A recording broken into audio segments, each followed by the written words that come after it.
Along North Carolina's coast lies a treacherous stretch of ocean that has swallowed thousands of ships.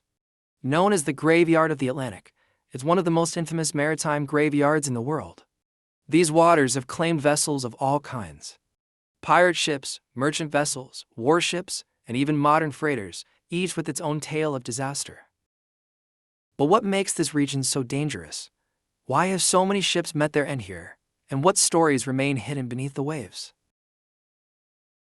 In this video, we'll dive into the Graveyard of the Atlantic to uncover its mysteries. We'll explore why this area has been so perilous for centuries, and take a look at the unique geography and conditions that made it a nightmare for mariners, as well as the stories of a few notable shipwrecks that now lie scattered across its seabed. From the chilling history of Blackbeard's flagship to the tragic loss of U.S. Navy vessels, this is a place where the past and the ocean collide in haunting ways. Welcome to Shipwreck History.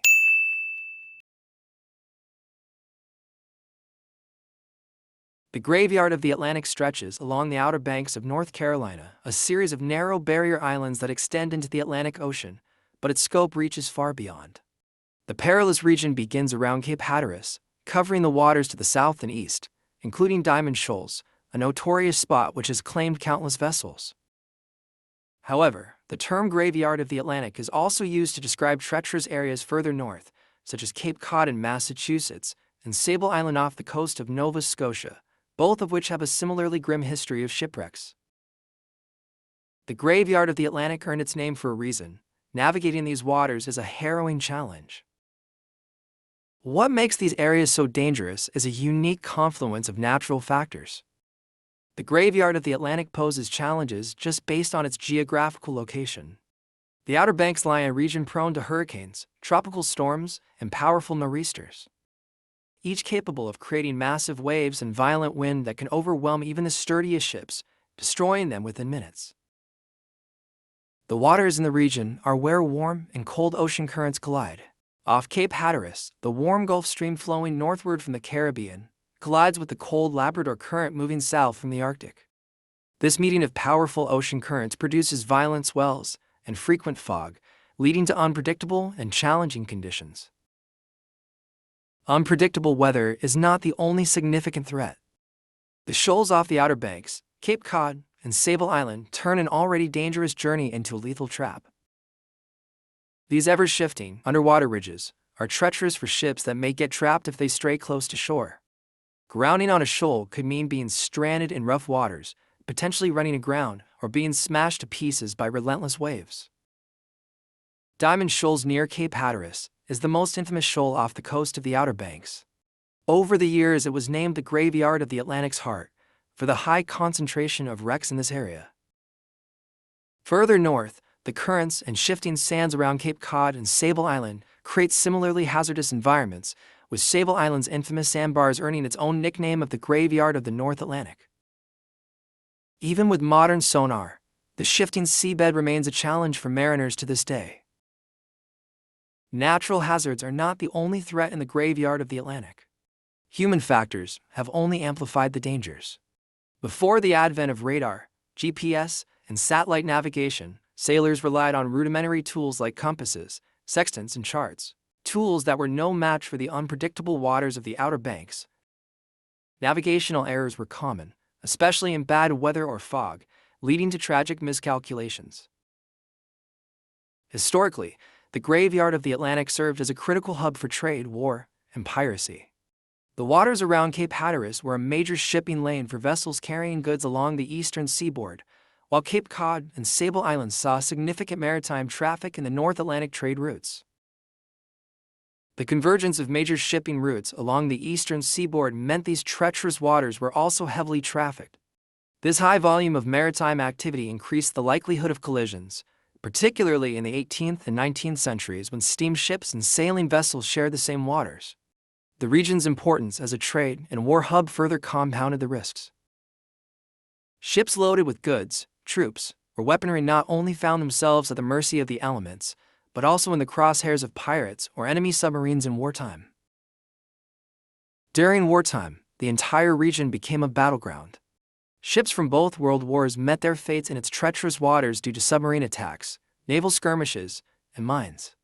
German U-boats hunted merchant and military ships along the Atlantic coast during World War II, adding to the wreckage scattered across the seafloor. The waters near Cape Hatteras would become known as Torpedo Junction for its role in global warfare. Pirates like Blackbeard plundered ships in the waters near North Carolina during the 18th century. The isolated nature of the region allowed pirates to operate with little interference. Ships off Cape Cod and Sable Island had fewer encounters with pirates, but more often experienced shipwreck scavenging. Local wreckers would often salvage cargo from ships stranded on the island's dangerous shoals. There were even rumors that some wreckers might have deliberately misled ships toward the shoals by using deceptive lanterns, though this practice is widely debated. The graveyard of the Atlantic has claimed countless ships over the centuries, each with a story to tell. Let's explore 5 notable wrecks that highlight the dangers, mysteries, and historical significance of these waters.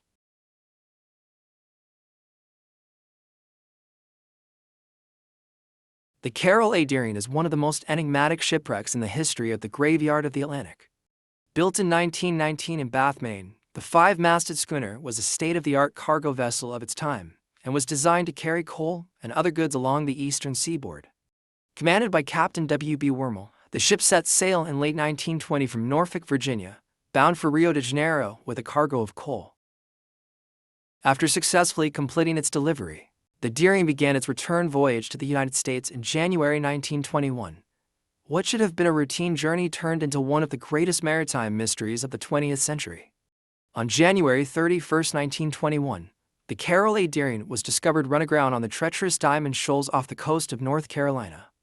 The ship was completely abandoned, with no sign of any of its crew. What made the discovery even more unsettling were the eerie details aboard the vessel. Meals appeared to have been prepared but left uneaten in the galley, personal belongings remained undisturbed, and the ship's navigation equipment and logbooks were missing. The disappearance of the crew sparked widespread speculation and numerous theories. Some believed it was an act of piracy, as the post-World War I era saw a rise in maritime crimes. Others suspected mutiny, pointing to possible tensions between the captain and the crew. A more supernatural explanation linked the incident to the Bermuda Triangle, despite the ship's location being far outside its boundaries. The U.S. government launched an extensive investigation involving multiple agencies, including the Coast Guard and the FBI. The investigation yielded no definitive evidence or explanations, and the fate of the crew remains a mystery to this day. The wreck of the Carol Aaran did not last long in its grounded state. Pounded by relentless waves and storms, the schooner was eventually broken apart and destroyed. Salvagers managed to recover some materials, but the ship itself was lost to the elements. Today, only a few artifacts and photographs remain to tell its story. Despite its physical absence, the Carol Aaran has left an indelible mark on maritime lore, capturing the imagination of historians and mystery enthusiasts alike.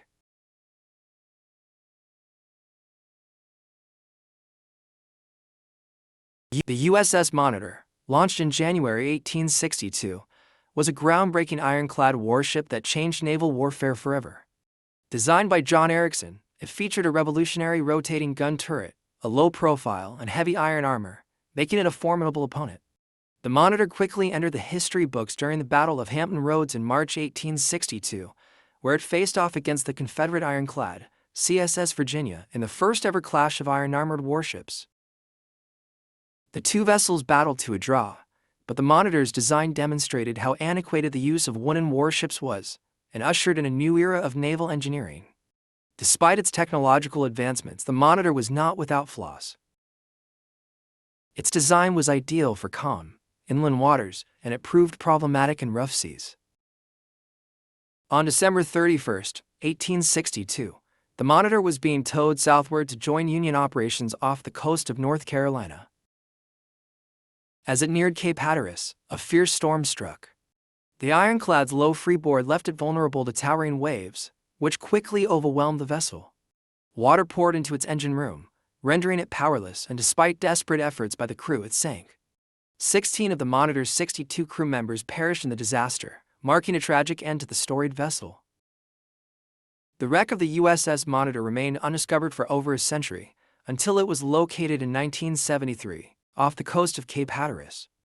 The site was designated the Monitor National Marine Sanctuary, the first of its kind in the United States, ensuring the protection of this historic shipwreck. Over the years, extensive efforts have been made to recover and preserve key artifacts, including the iconic rotating gun turret, which now resides at the Mariners Museum in Newport News, Virginia.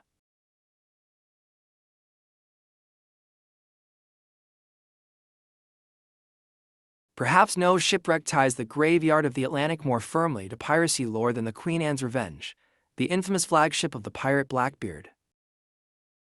Originally built as La Concorde, a French slave ship, it was launched around 1710 and served as a vessel for the transatlantic slave trade.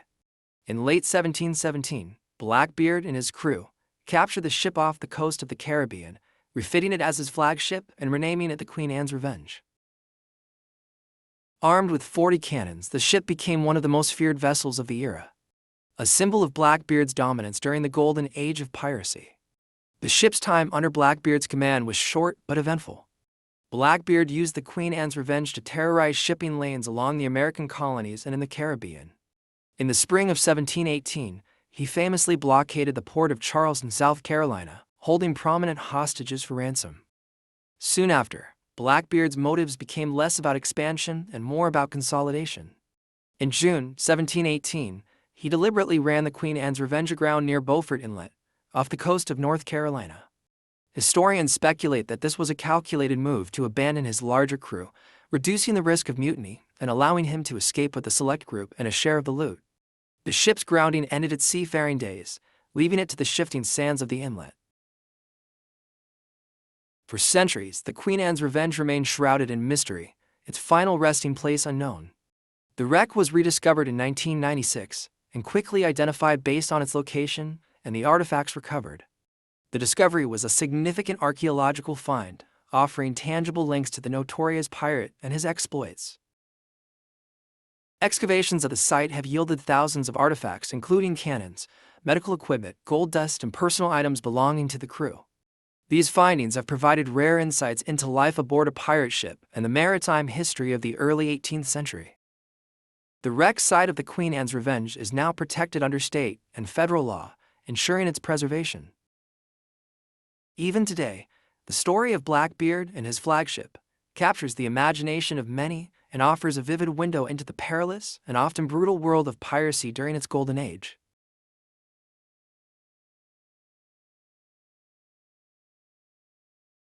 The USS Huron, a Navy iron-hold steamer, was a vital asset to the U.S. Navy during the post-Civil War era. Commissioned in 1875, the Huron was primarily tasked with surveying and charting the East Coast and the Caribbean, a critical role in improving navigational safety and supporting naval operations. The ship measured 175 feet in length and was armed with several cannons, a testament to its dual purpose as both a survey vessel and a lightly armed naval ship. Despite its sturdy construction and experienced crew, the Huron's fate was sealed by a combination of navigational errors and treacherous weather conditions. On the night of November 23, 1877, the USS Horan departed Hampton Roads, Virginia, bound for Havana, Cuba. As the vessel steamed southward, it encountered worsening weather, with strong wind and heavy seas. Unbeknownst to the crew, a critical navigational miscalculation had placed the ship perilously close to the shallow waters near Nags Head, North Carolina. In the early hours of November 24, the Huron ran aground on a sandbar just 200 yards from shore. Despite the proximity to land, the freezing November waters and powerful surf made it nearly impossible for the crew to reach safety. The ship's mast snapped, and the hull began to break apart under the relentless pounding of the waves. Of the 132 men aboard the Huron, 98 perished in the disaster. The majority of the deaths were caused by drowning or hypothermia, as the crew's attempts to swim to shore were thwarted by the frigid, turbulent waters. The tragedy shocked the nation, particularly as the ship had grounded so close to land. Public outrage over the loss of life grew when it was revealed that inadequate life-saving infrastructure along the coast contributed to the high death toll. At the time, the region lacked sufficient life-saving stations or rescue equipment to aid stranded sailors, a shortfall that became a focal point of reform efforts. In the aftermath of the disaster, the sinking of the USS Horan became a catalyst for significant improvements in maritime safety. Today, the wreck of the USS Horan lies just offshore from Nag's Head, a somber reminder of the perilous nature of 19th-century seafaring. The site is accessible to divers, who can explore the remains of the ship in shallow water, making it a popular destination for those interested in maritime history. The wreck has been preserved as a historic site, offering a glimpse into the past and serving as a tribute to the men who lost their lives that fateful night.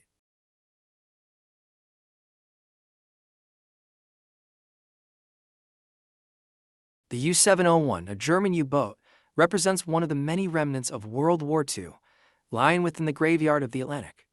Commissioned in 1941, the submarine embarked on several patrols as part of the Germans' effort to disrupt shipping along the U.S. East Coast during the Battle of the Atlantic. The U-701 became notorious for its effective deployment of mines and its attacks on merchant vessels. Its most significant success came in early July 1942, when it mined the waters approaching Chesapeake Bay, resulting in the sinking of several ships and damaging multiple others. The U-701's reign of terror came to an abrupt end on July 7th. While operating off Cape Hatteras, the submarine was spotted by a U.S. Army Air Force's Hudson bomber. The aircraft launched depth charges, striking a fatal blow to the U-boat. The submarine sank quickly, taking 31 of its 48 crewmen with it.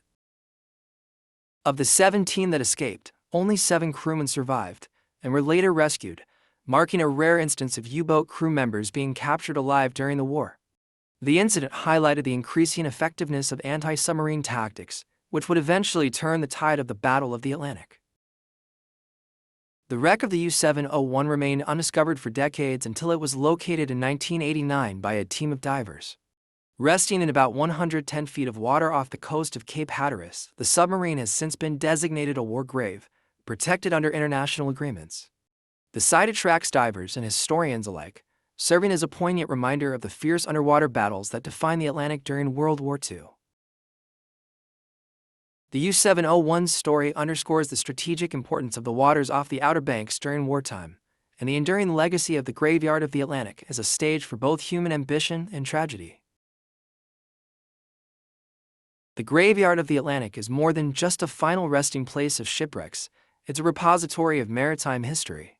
Stretching from the colonial era through modern times, the wrecks in this region offer a vivid timeline of changing shipbuilding technologies, trade routes, and naval warfare.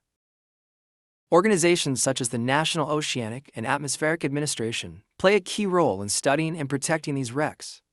The Monitor National Marine Sanctuary, for example, ensures the preservation of the USS Monitor for future generations, while supporting ongoing research and education.